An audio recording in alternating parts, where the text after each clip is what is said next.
Hello students, welcome to study Yuva maths and reasoning. तो आज हम रीजनिंग में एनालॉजी के कुछ बहुत ही इंपॉर्टेंट प्रश्नों को सॉल्व करेंगे।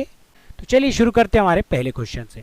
हमारा पहला क्वेश्चन है कि उस विकल्प का चयन करें जिसका तीसरे शब्द से वही संबंध है जो दूसरे शब्द का पहले शब्द से।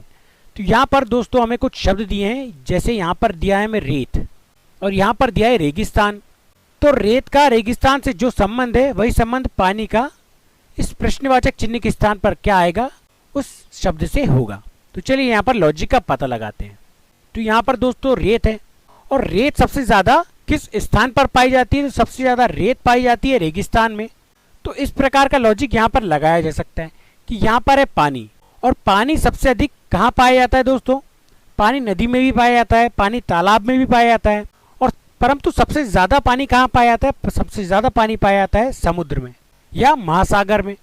तो यहाँ पर इस प्रश्नवाचक चिन्ह के स्थान पर क्या आ जाएगा दोस्तों, यहाँ पर आ जाएगा महासागर, और हमारा ऑप्शन सी इस प्रकार बिल्कुल करेक्ट हो जाएगा। चलिए बढ़ते हैं हमारे नेक्स्ट क्वेश्चन की तरफ।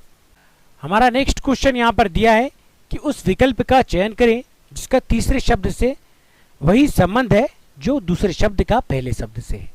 तो यहाँ पर है दोस्तों जूता और यहाँ पर है चमड़ा, अगला शब्द है कागज और यहाँ पर है प्रश्नवाचक चिन्ह। अब यहाँ पर भी हमें लॉजिक ढूंढना है दोस्तों कि यहाँ पर क्या लॉजिक लगाया गया है। तो यहाँ पर यदि हम देखें दोस्तों तो यहाँ पर है जूता और यहाँ पर है चमड़ा। तो यहाँ पर जूता किस चीज से बनाया जाता है दोस्तों, जूता बनाया जाता है चमड़े से।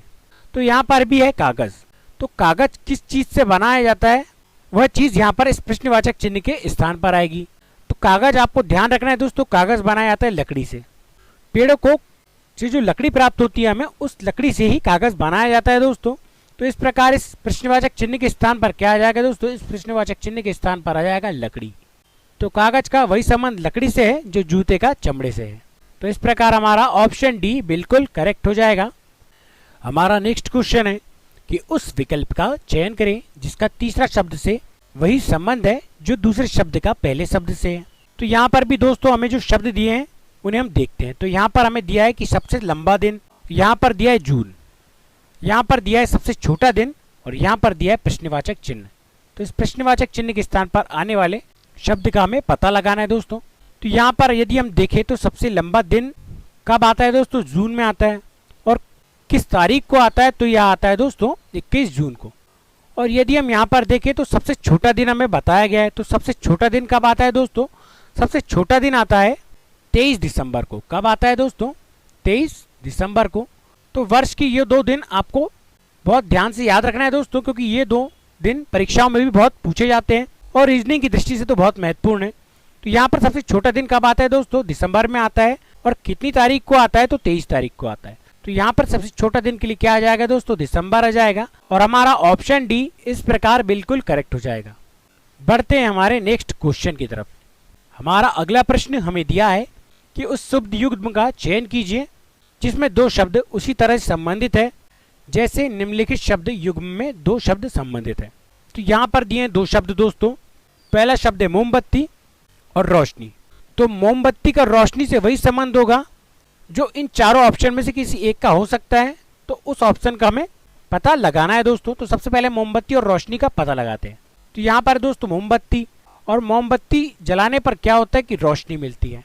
तो यहाँ पर इस प्रकार का लॉजिक हम देखते हैं कि क्या हो सकता है। तो यहाँ पर हम पहले ऑप्शन से चेक करते हैं दोस्तों। हमारा पहला ऑप्शन है पंखा। तो यहाँ पर मोमबत्ती हमें कुछ दे रही है दोस्तों, और क्या दे रही है, रोशनी दे रही है। तो यहाँ पर पंखा क्या होता है, पंखा देता है हवा, परंतु इसके बाजू में क्या लिखा है दोस्तों, घुटन लिखा है। तो पंखे से घुटन नहीं होती दोस्तों, पंखे से हवा मिलती है। तो यह ऑप्शन तो नहीं होगा। अब अगला ऑप्शन चेक करते हैं दोस्तों। हमारा अगला ऑप्शन है ऑप्शन बी तंदूर, और यहाँ पर लिखा है पीसना। तो तंदूर पीसता नहीं है दोस्तों, तंदूर में तो खाना बनाया जाता है। तो यह ऑप्शन भी हमारा नहीं हो सकता, तो ऑप्शन बी भी कट जाएगा। अब तीसरा ऑप्शन चेक करते हैं दोस्तों। तो यहाँ पर है दोस्तों बल्ब और यहाँ पर है अंधेरा। तो बल्ब क्या होता है दोस्तों, बल्ब हमें उजाला देता है अर्थात रोशनी देता है, परंतु यहाँ पर तो अंधेरा लिखा है, तो यह उसका विपरीत हो जाएगा। तो यह ऑप्शन भी नहीं हो सकता।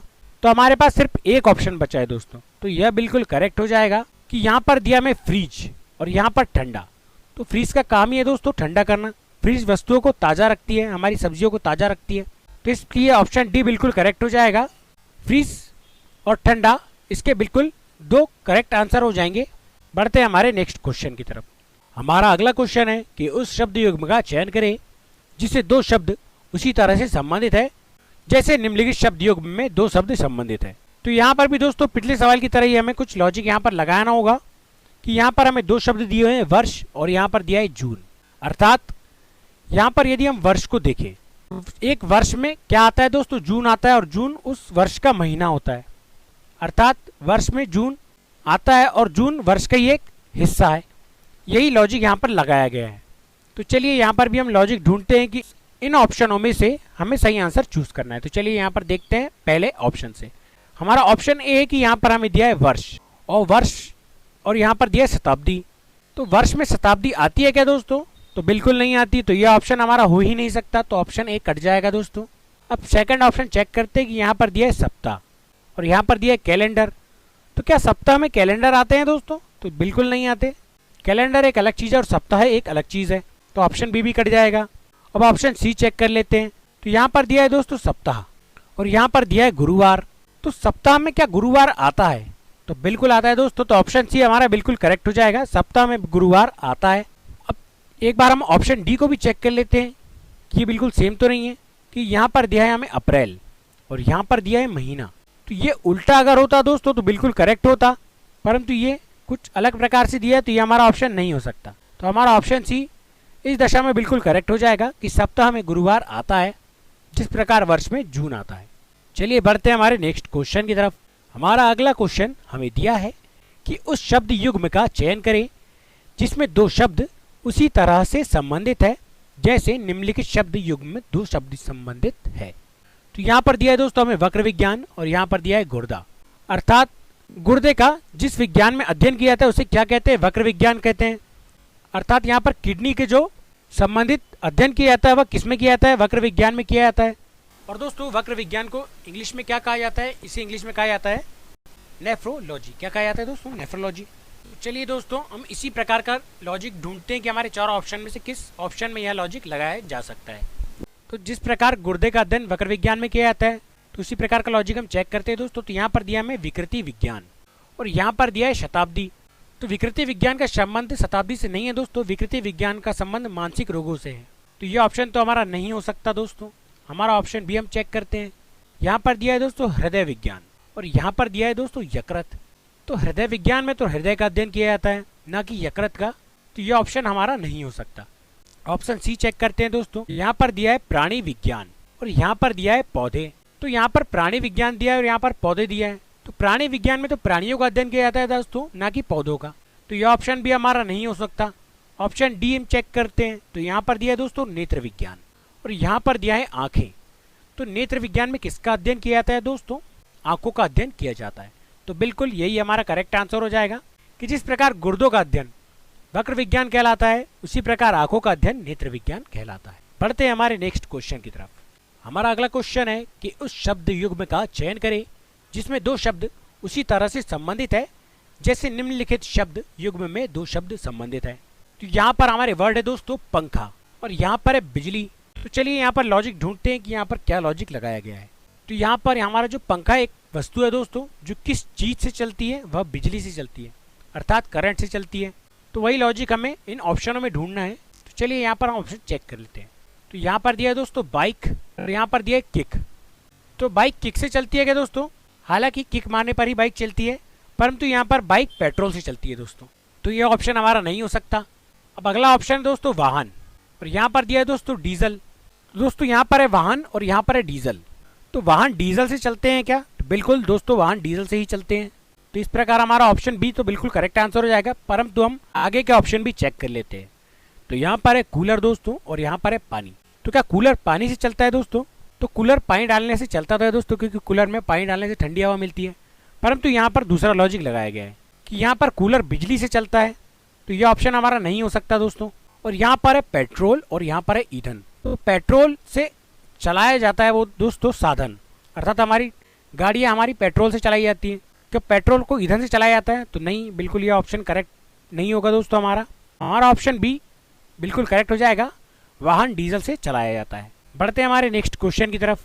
हमारा अगला प्रश्न हमें यहाँ पर दिया है कि उस विकल्प का चयन करें जिसका तीसरे शब्द से वही संबंध है जो दूसरे शब्द का पहले शब्द से है। तो यहाँ पर हमें 3 शब्द दिए हैं दोस्तों, समय, सेकंड, लंबाई, और इस प्रश्नवाचक चिन्ह के स्थान पर क्या आएगा यह हमें बताना है। तो चलिए यहाँ पर लॉजिक ढूंढते हैं दोस्तों कि यहाँ पर क्या लॉजिक लगाया जा सकता है।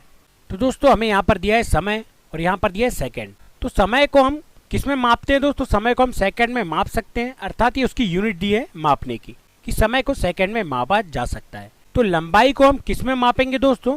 ये उस यूनिट का हमें पता लगाना है कि यहाँ पर हम ऑप्शन से चेक करते हैं दोस्तों कि यहाँ पर क्या क्या ऑप्शन हमें दिए हुए हैं।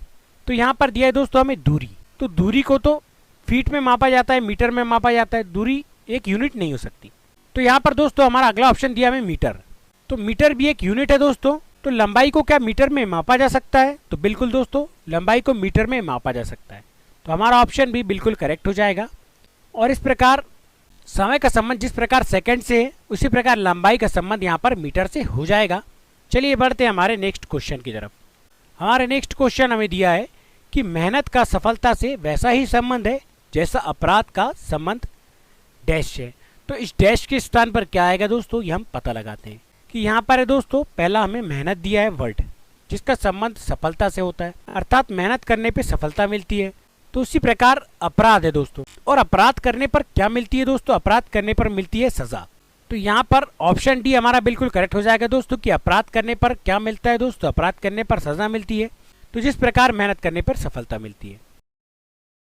आज की वीडियो में बस इतना ही दोस्तों, मिलते हैं आपसे अगले वीडियो में। अगर आपको हमारा ये वीडियो अच्छा लगा है तो हमारे इस वीडियो को लाइक कीजिए, चैनल को सब्सक्राइब कीजिए और अपने दोस्तों के साथ शेयर कीजिए ताकि हम ऐसे ही वीडियो बनाने के लिए प्रेरित हो सकें। आज का वीडियो देखने के लिए धन्यवाद।